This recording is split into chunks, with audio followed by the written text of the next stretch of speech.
Today, I wanted to delve into a topic that resonated deeply with all of us in the corporate world. It's a subject that I noticed being discussed widely on LinkedIn, and that is organizational culture.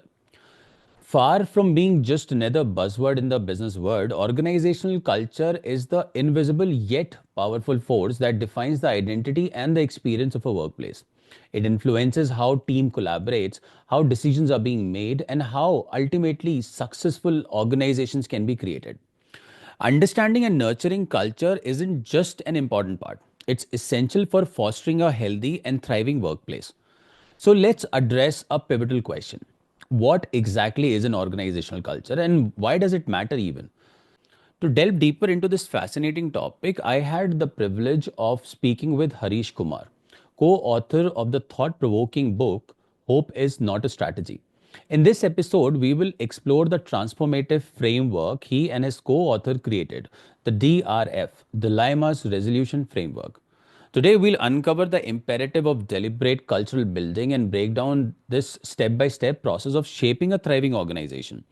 And if you're a founder, an HR leader, or in a role of a chief people officer, organizational development manager, or any capacity where building a healthy workplace culture matters, this episode is tailor made for you.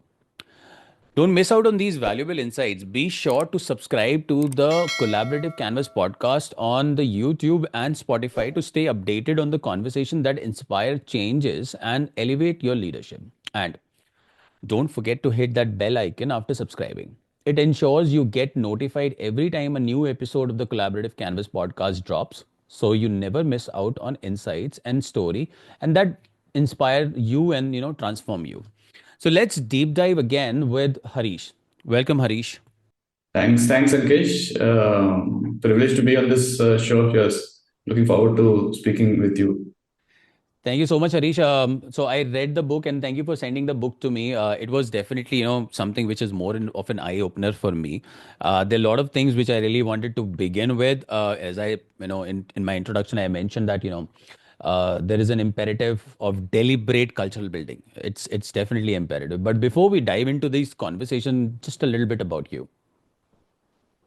I did my MBA from MDI Gurgaon, worked in product and services companies in the tech space. Started my own startup in 2010. It was an online book library service. 2014, I started another company called Choose to Think, where we've been helping companies, build a culture of innovation, entrepreneurship.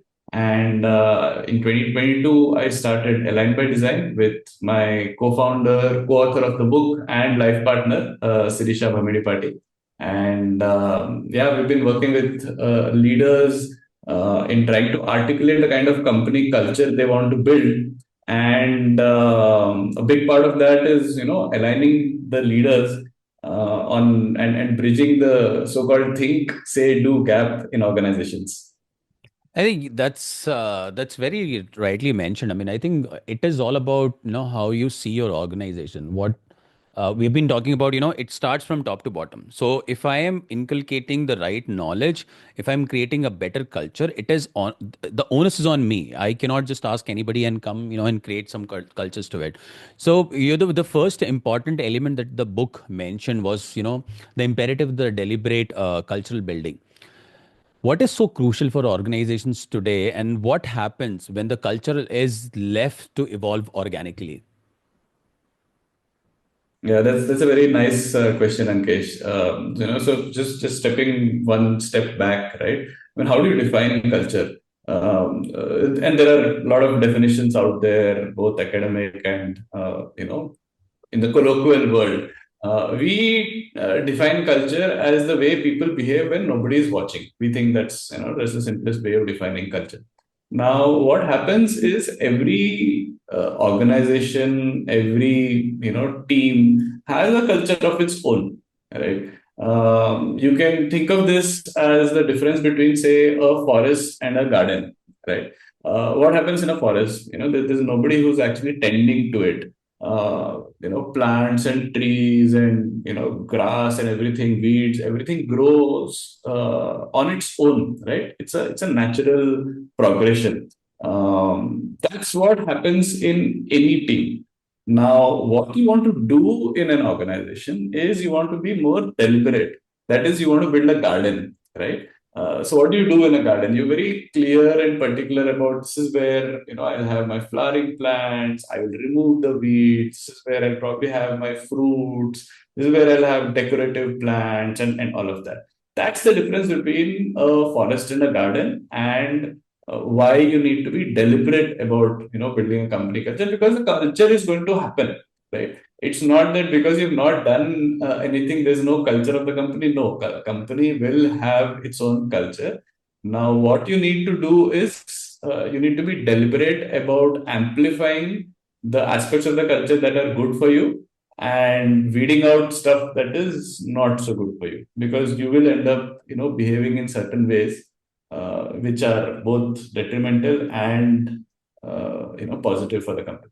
I think let's deep dive into specifics, step by step process as to, how this purpose is being defined, how this identity is being defined. And I wanted to give you an example here.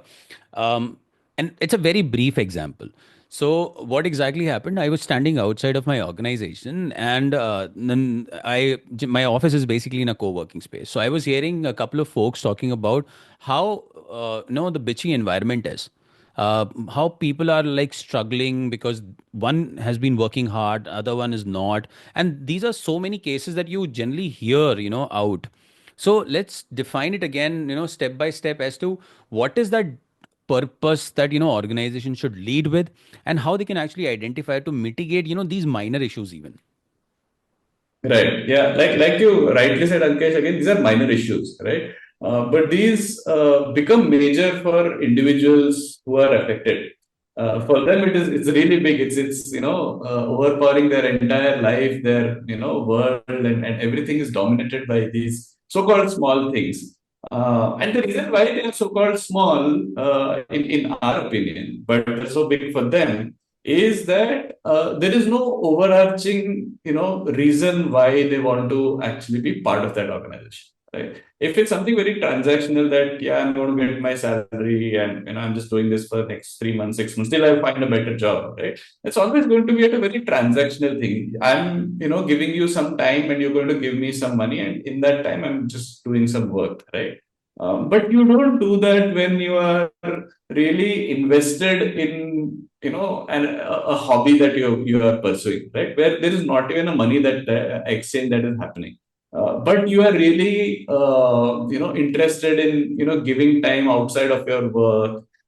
If you are recording podcasts like these, right? That is something which you are really interested in.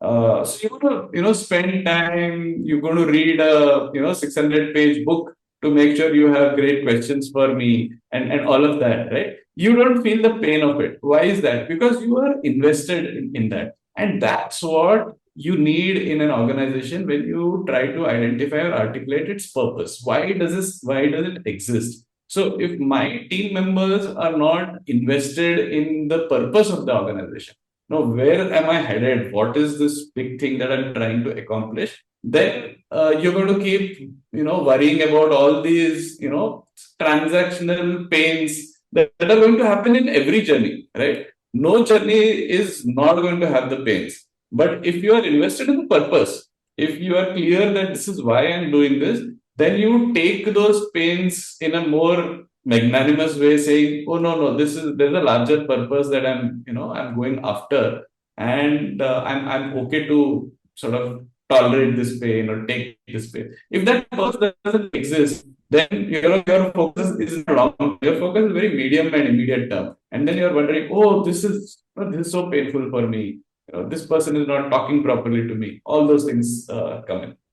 Well, I mean, I think that's a very great example that you mentioned. Not mine, of course. I read the book because I really wanted to be, upskilled to ask those questions. But the Sure. fact Yes. is, uh, when it comes to a smaller organization, say like 5, 10 people, it is good. CEOs of the company can actually talk about what is that I started this company for, what am I actually solving, and how you become the part of that.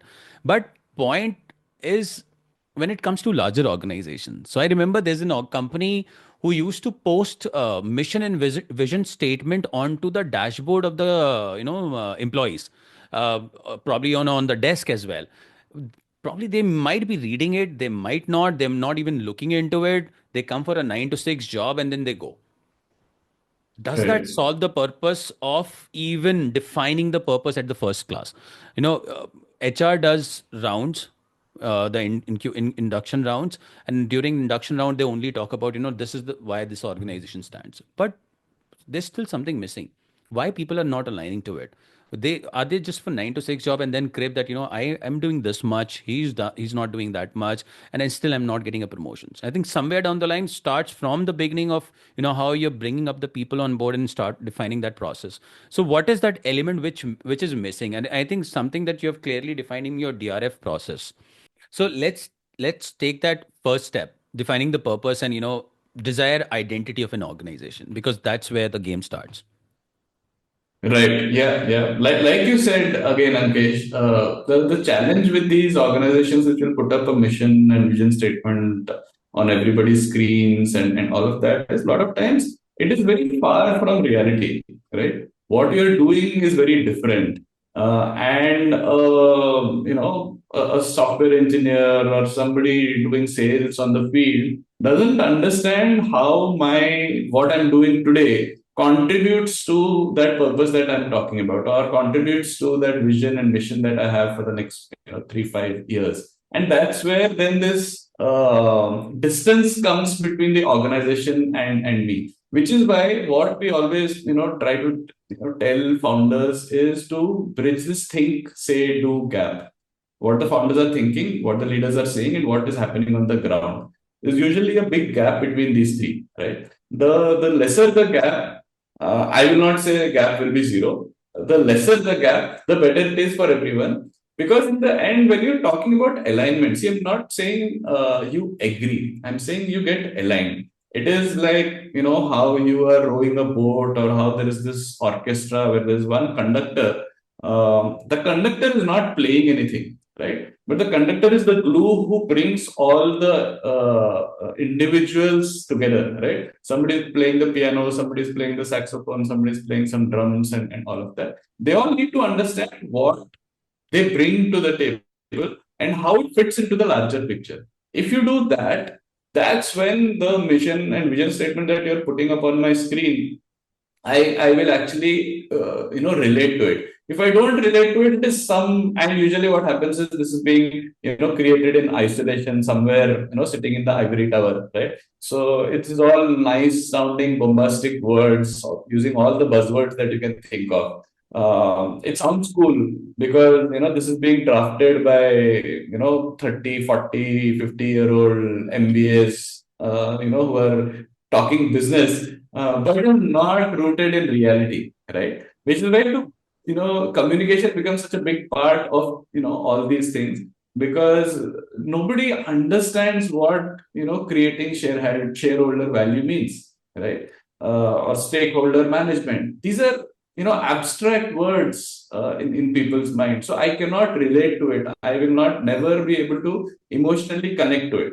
You will have to explain that to me. So the onus of that communication is on the top leadership to make it understandable. And what works in different organizations is very unique, right? What will work in an organization is not the same thing that is going to work for someone else. For a company which is, say, part of a private equity funded company, words like stakeholder management and shareholder value may make sense, and because they're used to that.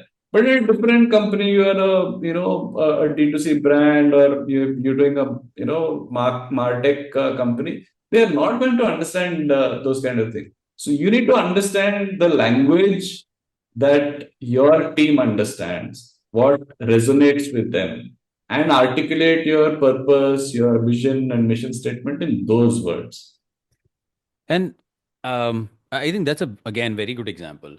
So considering that, let's not even take Martech. Let's take just a general organization, irrespective of any industry. Right. There are multiple Yeah. teams within it. There's a marketing department, there's a sales department, and as you mentioned that sales team generally step out. They don't step. They are not always in, but at the same time they are the first forefronters of the organization which are stepping out to talk to the clients. And if that purpose is not given well out to them, it defies the entire organization, standing and establishment.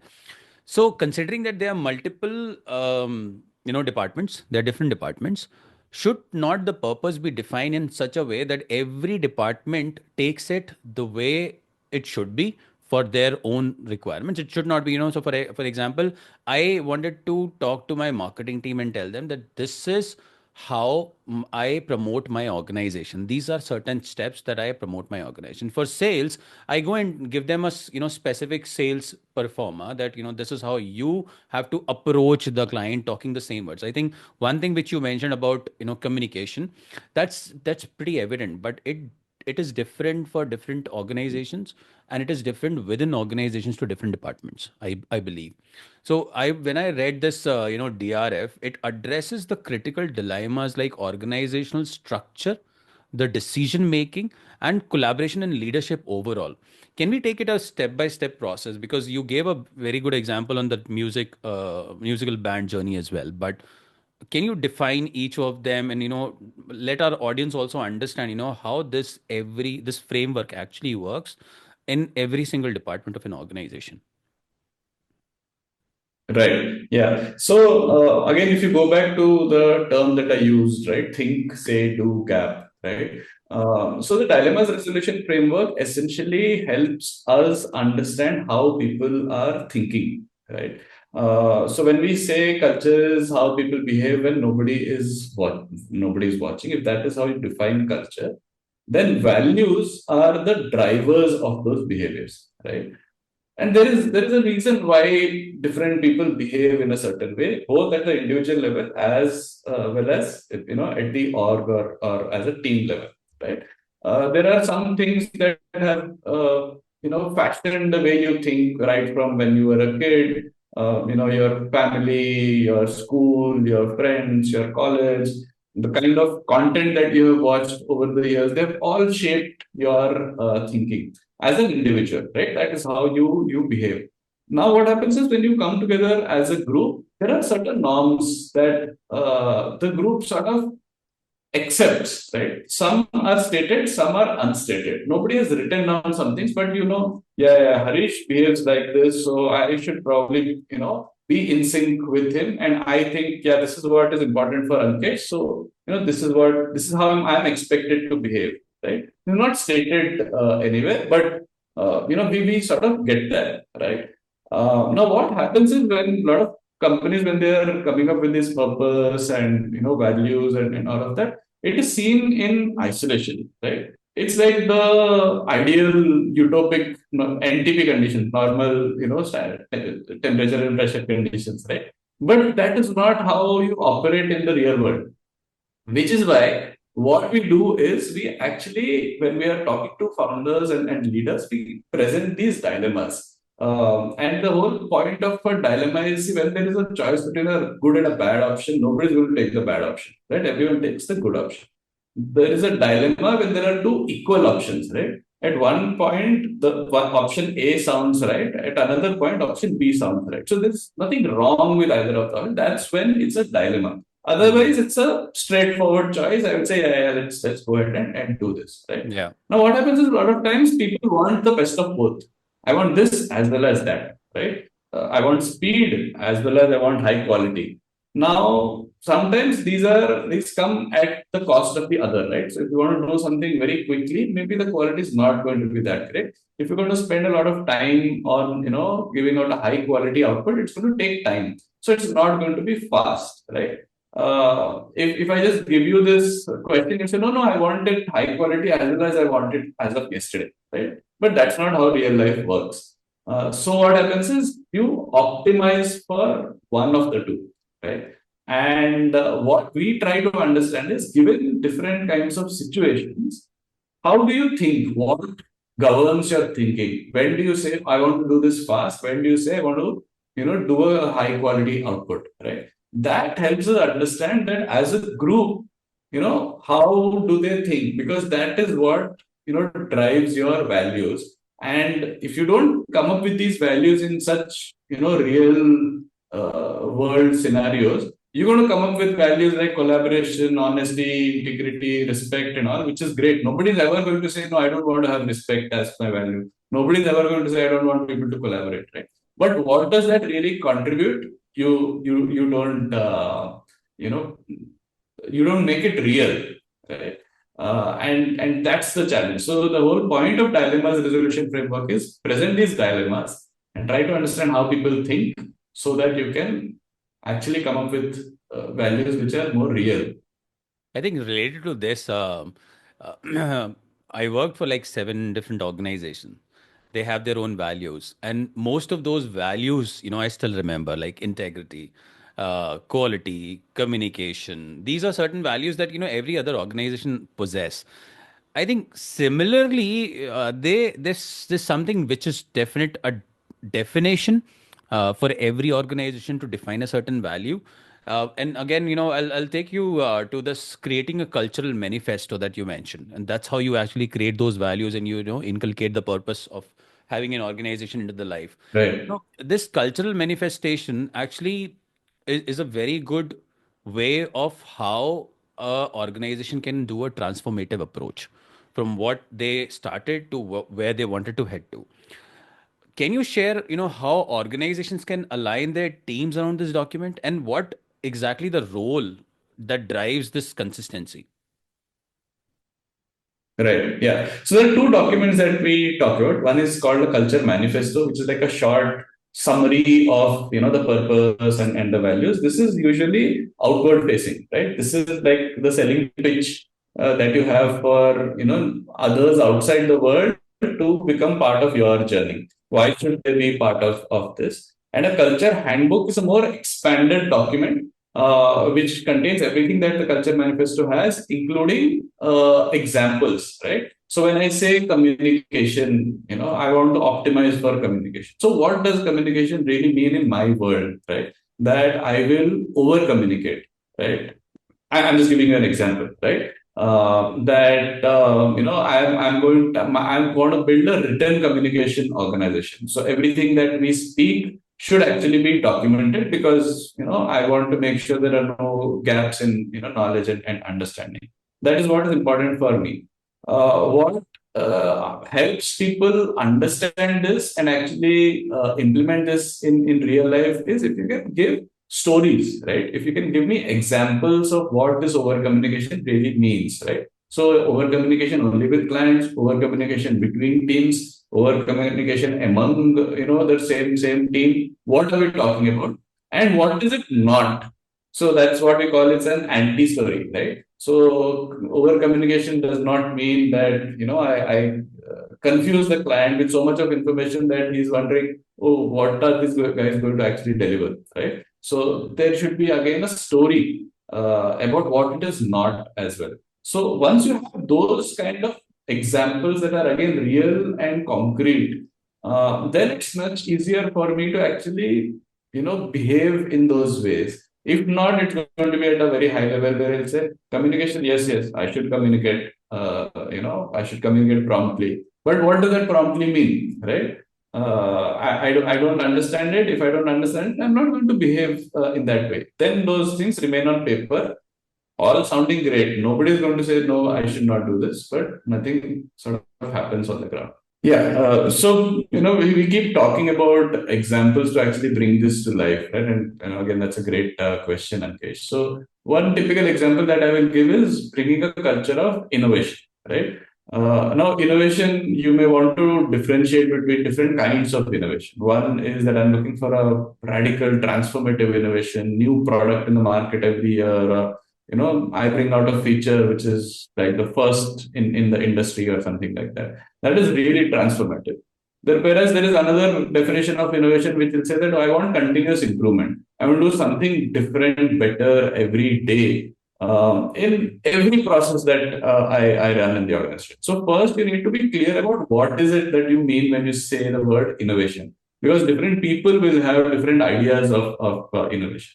But this is still the outcome that you are looking at. What are the behaviors that will get you to innovation? First is you have to look at, are you actually introducing new ideas to people, right? For them to think about. Are you having a culture of people reading about new things that are happening, not just in your industry but in other industries as well. How are those new ideas coming into the consciousness?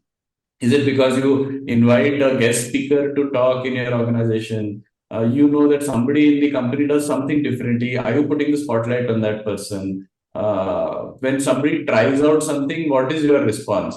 Are you saying the first thing that you are asking is it working, or are you appreciating the fact that that person is actually trying out something, right? And when you try something new, obviously there are going to be some things which are not going to work, some things which are going to be so-called failures, right? So are you holding that against that person forever? That Ankesh, you tried this last year, did not work. See, every time you do something, we our team is pushed back by 6 months.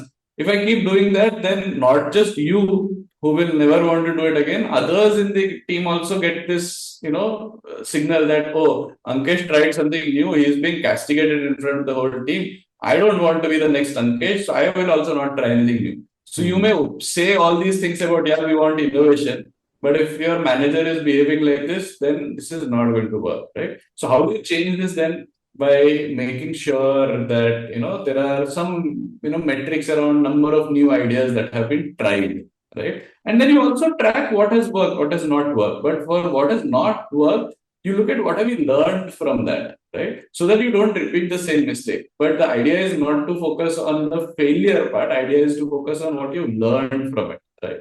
You can do small things. So every time I have a meeting, do I, as the convener of the meeting, actually ask for new ideas? Do I actually show people that, see, these are new things that I tried myself? When people feel, Harish has called for this meeting, Harish is talking about this 10 new things he tried, out of which four failed. And he's, actually openly talking about it, means it is okay for me also try and, me also to fail, right? So let me also share the things that I have tried. That is how you really build that culture of innovation. But otherwise, what typically happens in most organizations that we see is somebody has, again, in that ivory tower, somebody has said, no, no, we should be innovative. It will be part of your values. But what you do on the ground is the same thing that you've been doing forever. Then how will you, innovate, right? That's how you have to change things on the ground. Well, I'm sure a lot of people would say yes to the example that Harish just gave. And a lot of one will just simply, come up and say, it's easy to say than done. But believe me, whatever examples and whatever matrix we talk about, learning from your own mistakes is the caveat that we have been brought in and grown up with. And we don't eventually do that because when we get into an organizational cultural or when we get into an organization, we get ourselves so involved with day-to-day activities that we actually forget. So when I got this book, Hope is Not a Strategy, I really wanted to ask this one question to Harish. Why did you thought of a name something like that? Because back in our mind, we always believe that one day this will happen. We have done our best. Hope this will work, but that doesn't work that way. And which is why very few of us actually succeed because they have a strategy in their mind. And then after reading the entire book, I realized why did they name this book as Hope is Not the Strategy. So if you have not read it, I would encourage you to actually go through it. And if you're an HR personal or anybody who really wanted to, just groom themselves up to the purpose of an organization they are working for, and they're aligning themselves. I mean, it's just like a family. So if I am having a family, I would need my kids to learn exactly what I've learned. And that's how we move on and create better future for ourselves. And that's exactly how organizations do it. So if you've not read it, again, I would probably encourage you to go read it. There are tons of examples. There are so many examples that you can actually calibrate on. You can learn from them. And in any point of time, you really want more answers, then Harish is just a call away. He's on LinkedIn. He's on other social media sites. So I'll give you the LinkedIn details. I'll give you his other details. So you can probably just get in touch with him, learn more from him. And I think it's a complete encyclopedia. I love the DRF framework. It has immense possibility to make the organization in a very transformative way to a successful organization. So, and if you have been through this entire episode, you must have understood why. Again, I'm saying Hope is not a strategy being named to this book. And thank you again for tuning into this episode of the Collaborative Canvas. I hope you found our discussion as inspiring as I did. It is pretty insightful to understand why organization culture matters and why everybody still, struggle to come up to a place where everybody is inclined to the same purpose and the identity of an organization. So thank you so much, Harish, for bringing up so much of enlightenment to us.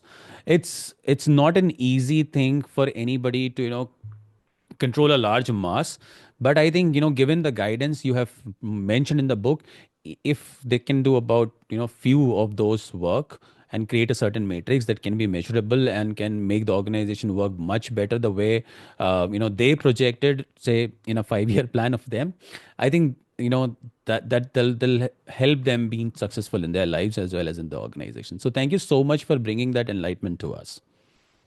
Yeah, thanks a lot, Ankesh. Really enjoyed having this conversation. And like I said, I'm going to pick up some of the terms that you used. I'm going to steal them from you, giving you due credit. But definitely, thanks a lot for doing this. It's a privilege to be on this show. Thank Thanks. you so much, Harish. And to our listeners, if you have not yet subscribe to my channel, where I'm actually bringing so many people on the ground and they're talking so many things. I think it's all about I'm enlightening. So I thought, it should also go to you. And if it is inspiring, just subscribe to this channel, hit the bell icon so that you don't miss an update, and just stay creative every time. And if you have any questions, feel free to ask. Thank you so much.